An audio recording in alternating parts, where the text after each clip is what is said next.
So this is how parts should fit. See how see how that ridge is recessed? And how the bushing spins beautifully.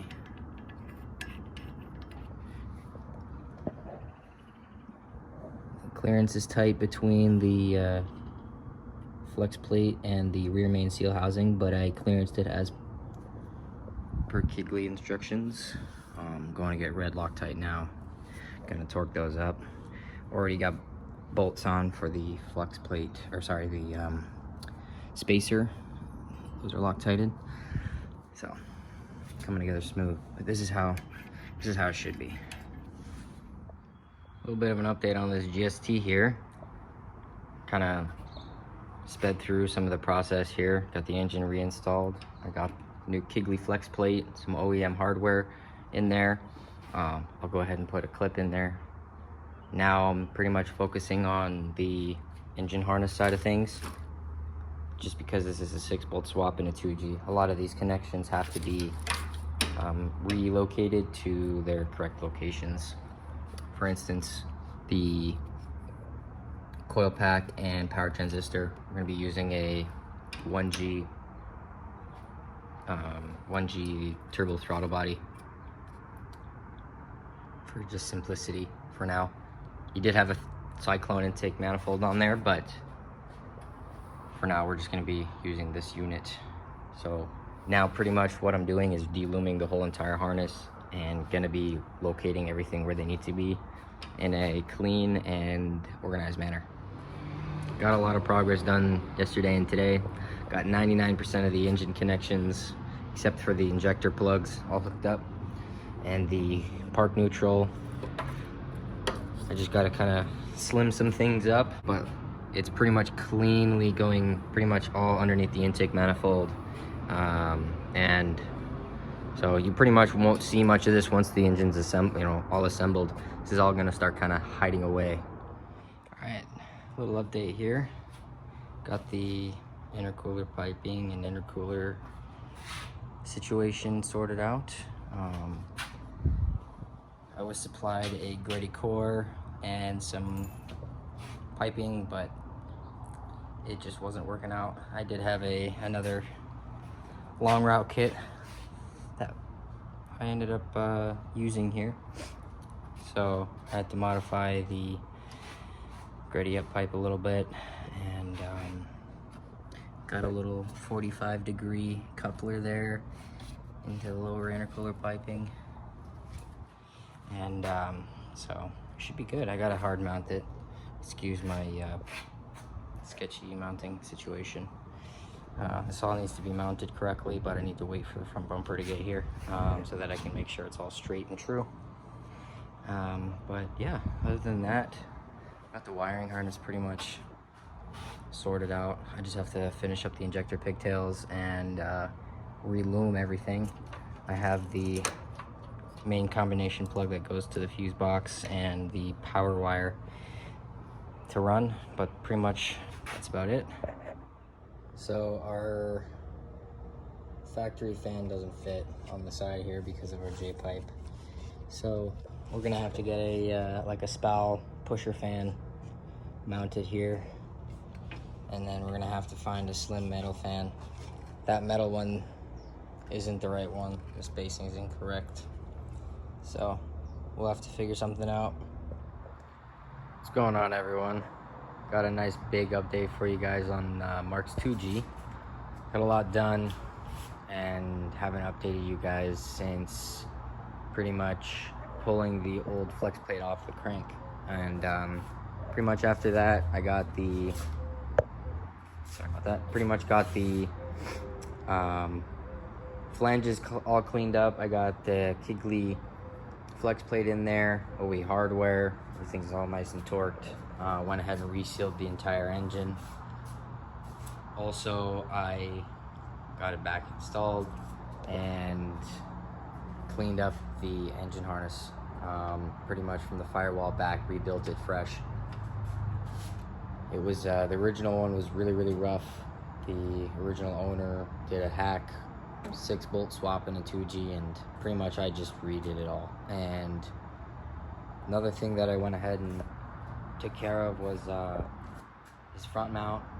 The original one was a smaller gritty core, but it was just held up by hopes and dreams, and I pretty much got this system fabricated up here. Got some nice C channel aluminum brackets that I TIG welded onto the core itself, and it's nicely mounted. It's not going anywhere. Also went ahead and did the same thing on the bottom side, so it's all nicely mounted.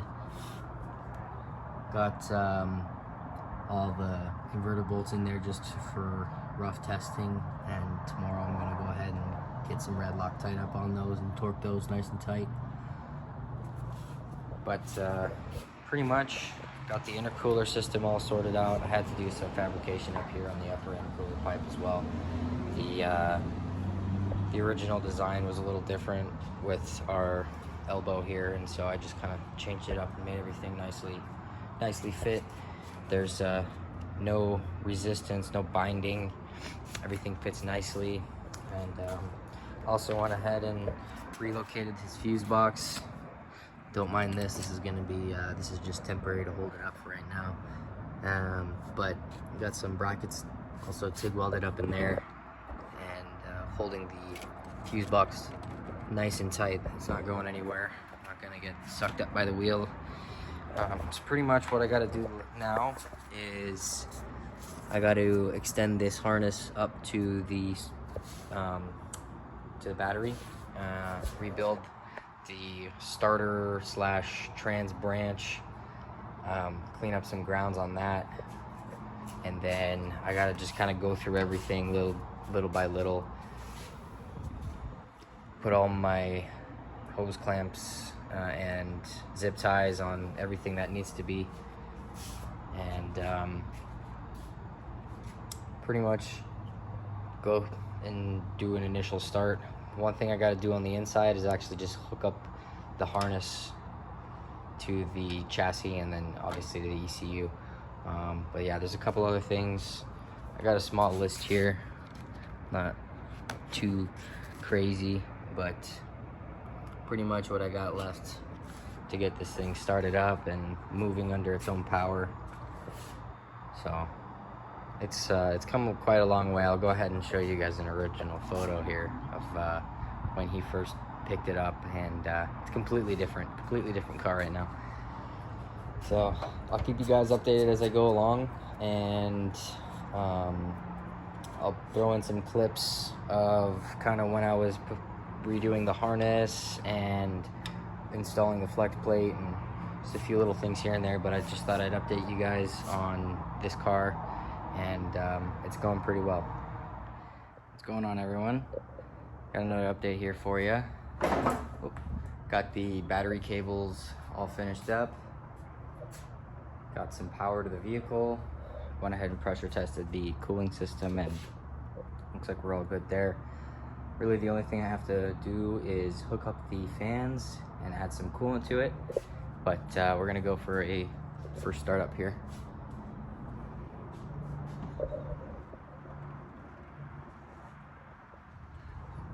Already went ahead and looked over the calibration and inputted everything that I needed to for this particular setup.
leaks underneath.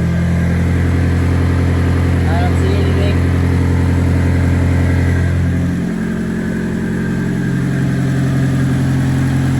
Hell yeah. Oh, let's just let it warm up a little bit here.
Sweet. Let the manifold cook off. Check for any leaks. I'm gonna hook the fans up and put some coolant in this thing and let it run for a long time.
Okay, so got the car running and put it in drive, and there's no forward gears or reverse.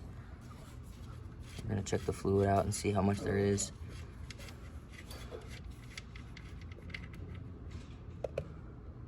Oh, wow. It's literally empty.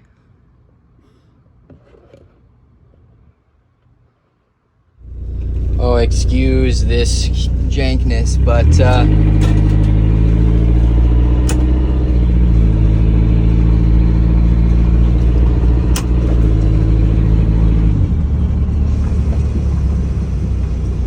she drives. What's going on? Back on this black 2G.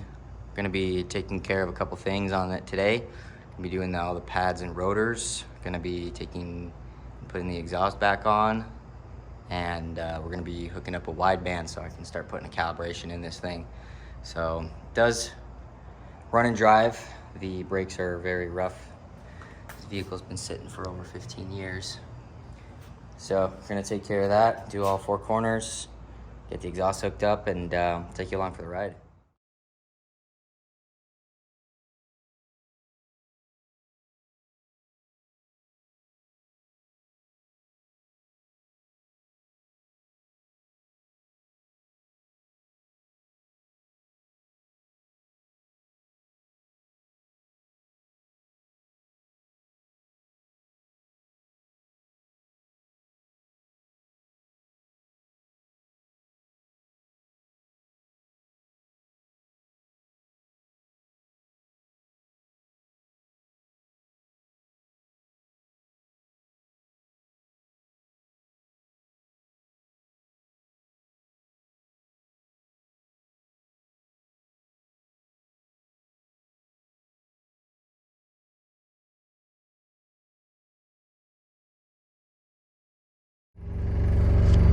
So we're in Mark's car right now.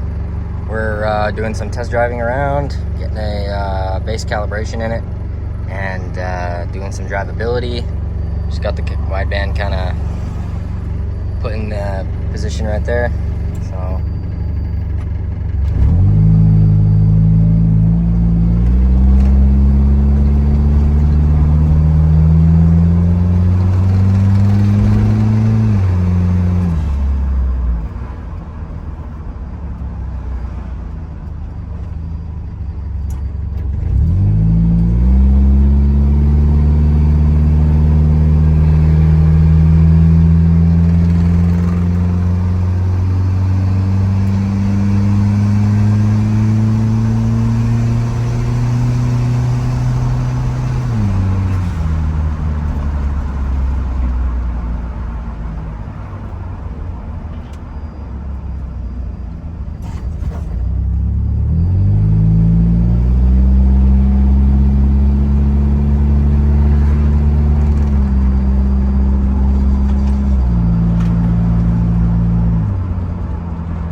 running pretty healthy. About 9 pounds. So gotta get a battery tied on for him. But so far so good. Runs healthy. AFRs are 10.8s, 11.0. I'm gonna richen that up with just a skosh. And I mean, that's pretty happy. Alright, made a couple more adjustments to the tune here. Richen it up just a little bit in the upper RPMs there, and here we go.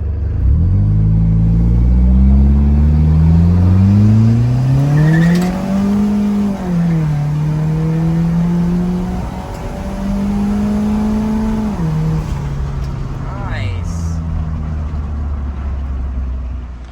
What's going on, guys? Got another update for you on Mark's car. Got some new wheel bearings for the front. Noticed when we were driving the car that the wheels or the brakes were scraping on the left turns. We also went ahead and did a full power steering service on it. Fresh pump, new non-leaky reservoir, and a new power steering rack. So we're gonna go ahead and get that all thrown in so he doesn't have any leaks. That was pretty much the only leak that we had left. It's this leaky rack. So now he's gonna have a functioning power steering and no leaks. So should drive nice once we're all done here.